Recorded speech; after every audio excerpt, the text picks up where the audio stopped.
Student थे, पहले तो उनको होप दिया गया कि ठीक है एग्ज़ाम दीजिए, आगे जो होगा देखा जाएगा। अब तो क्लियर हो गया है कि सुप्रीम कोर्ट का ही फैसला आ गया है। तो जब एग्ज़ाम देने की बात हुई थी तब ये नहीं बोल सकते कि सुप्रीम कोर्ट का फैसला आ चुका है, अब आप एग्ज़ाम दे ना दे बात ही बराबर है। तो एग्ज़ाम के लिए प्रोवोक किया गया, जब एग्ज़ाम दे दिए तब बोला गया कि अब नहीं आपका हो सकता है। कितना मानसिक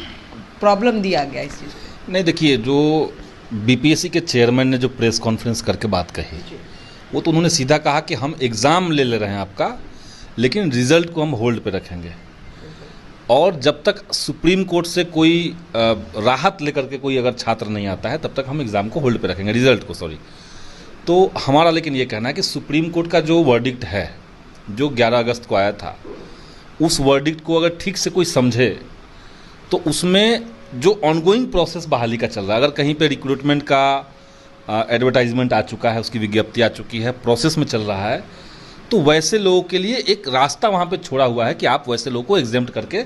लेकिन ये जो हमने कहा है कि डीएलएड कंपलसरी है, तो उसको आप ध्यान में रखें। अगर सुप्रीम कोर्ट ये कह रहा है और उसमें एक स्कोप दिया हुआ है, जिसके चलते छत्तीसगढ़ में जो शिक्षक बहाली थी जो प्रोसेस में चल रही थी, उसमें बीएड के अभ्यर्थियों का भी रिजल्ट दिया गया है। हमारा मानना है कि बिहार सरकार भी एक बार इस पर और ठीक से विचार करे, और इस तर्क के साथ कि जब हमने विज्ञप्ति निकाली थी उस समय तक बीएड इनफ था, उस समय डीएलएड कंपलसरी नहीं था, और लाखों बच्चों का भविष्य इस पर टिका हुआ है। चूँकि 6 to 8 में भी हमने कोई सीट नहीं दी है, तो इसलिए इन बच्चों का भविष्य को देखते हुए बीएड के जो अभ्यर्थी हैं उनको इस बार के लिए कम से कम हम मौका दे रहे हैं। सरकार को इस दिशा में सोचना चाहिए,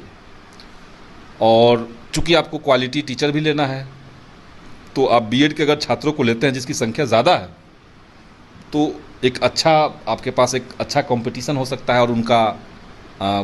टीचर्स अच्छे, आपको ज़्यादा अच्छे मिल सकते हैं, क्योंकि आपके पास विकल्प ज़्यादा हो जाएगा। तो ये सब देखते हुए, और एक बड़े तबके के साथ इंसाफ भी होगा, क्योंकि इसमें एनसीटी का जो गलती है, जो एक केंद्र सरकार की एजेंसी है और जो पूरे देश में शिक्षकों के नियुक्ति का पैमाना तय करती है, तो एनसीटी को ये पहले ही क्लियर करना चाहिए था। डीएलएड कोर्स की जो खासियत है, जो बीएड की खासियत है, ये तो एनसीटी को पता ही क्या है। तो प्राथमिक के लिए अगर आप पहले ही कह के रखते कि नहीं सिर्फ बीएड से काम नहीं चलेगा, आपको डीएलएड चाहिए,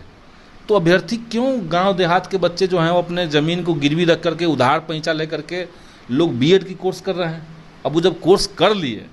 अब आप कह रहे हैं कि आपको मौका नहीं मिलेगा,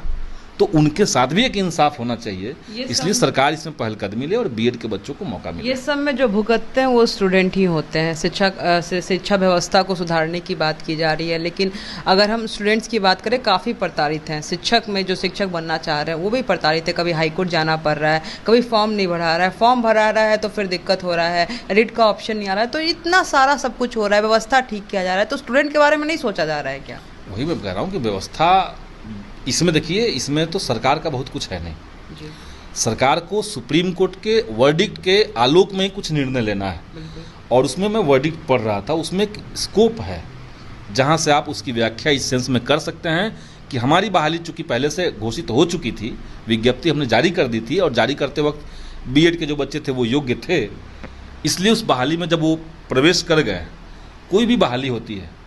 तो बहाली का मतलब होता है एडवर्टाइजमेंट से ज्वाइनिंग तक जी। इसको बोलते हैं रिक्रूटमेंट प्रोसेस। जब बहाली की प्रक्रिया शुरू हो गई, एडवर्टाइजमेंट आपने ला दिया, और जब तक रिक्रूटमेंट होता है, तो एक प्रोसेस में जब चल रहा है उसके बाद कोई निर्णय आता है। आप इस सेंस में लेकर के इस वर्डिक्ट को आप इसकी व्याख्या से कर सकते हैं, देख सकते हैं, जो कानूनी सलाहकार हैं सरकार के, उनसे सलाह लिया जाए, लेकिन इसको ध्यान में रखना चाहिए कि छात्र उत्पीड़ित ना हो। और भी जो सुधार हो रहे हैं, जैसे हम मानते हैं कि अल्टीमेटली आपको अगर बड़े पैमाने पर छात्रों को शामिल करवाना है टीचर्स की बहाली में, तो फ्लेक्सिबिलिटी ज़रूरी है। जैसे अभी हमने देखा कि एसटीईटी की जब विज्ञप्ति आई तो उसमें बहुत ही कम समय दिया गया, और जिन छात्रों का डॉक्यूमेंट अपलोड करने में कुछ गड़बड़ी हो गई, साइबर कैफ़े में कुछ गड़बड़ी हो गई, उसको लेकर के कोई सुधार करने का मौका नहीं दिया गया। कुछ रिलैक्सेशन देने के बाद फिर कुछ किसी सब्जेक्ट के लिए सिर्फ 8 घंटे के लिए ही साइट खोला गया। तो इतनी हड़बड़ी दिखाने से दिक्कत, एक तो अभ्यर्थी जो है वो मायूस होते हैं,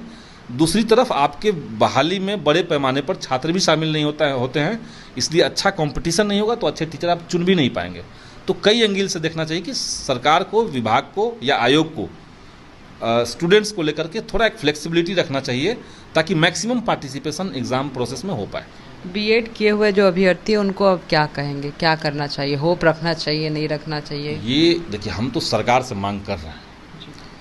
अभी मैंने सुना कि बीपीएससी में और शिक्षा विभाग में एक बैठक होनी है और इसलिए कल हम दोनों विभाग को एक एक लेटर देंगे इस मामले में। तो हमें तो कुछ करना नहीं, हम तो सरकार को कुछ तर्क दे सकते हैं, कुछ उनको कई सारी चीज़ों को एक साथ समेट करके उनको एक दिशा में ओरिएंट करने की कोशिश कर सकते हैं, लेकिन अल्टीमेटली फैसला सरकार को लेना है, क्योंकि मामला एक सुप्रीम कोर्ट के आदेश के बाद का है। तो हम प्रयास करेंगे कि छात्रों के साथ इंसाफ हो, छात्रों को उम्मीद भी रखनी चाहिए और वो जो कर रहे हैं उसको करते भी रहना चाहिए।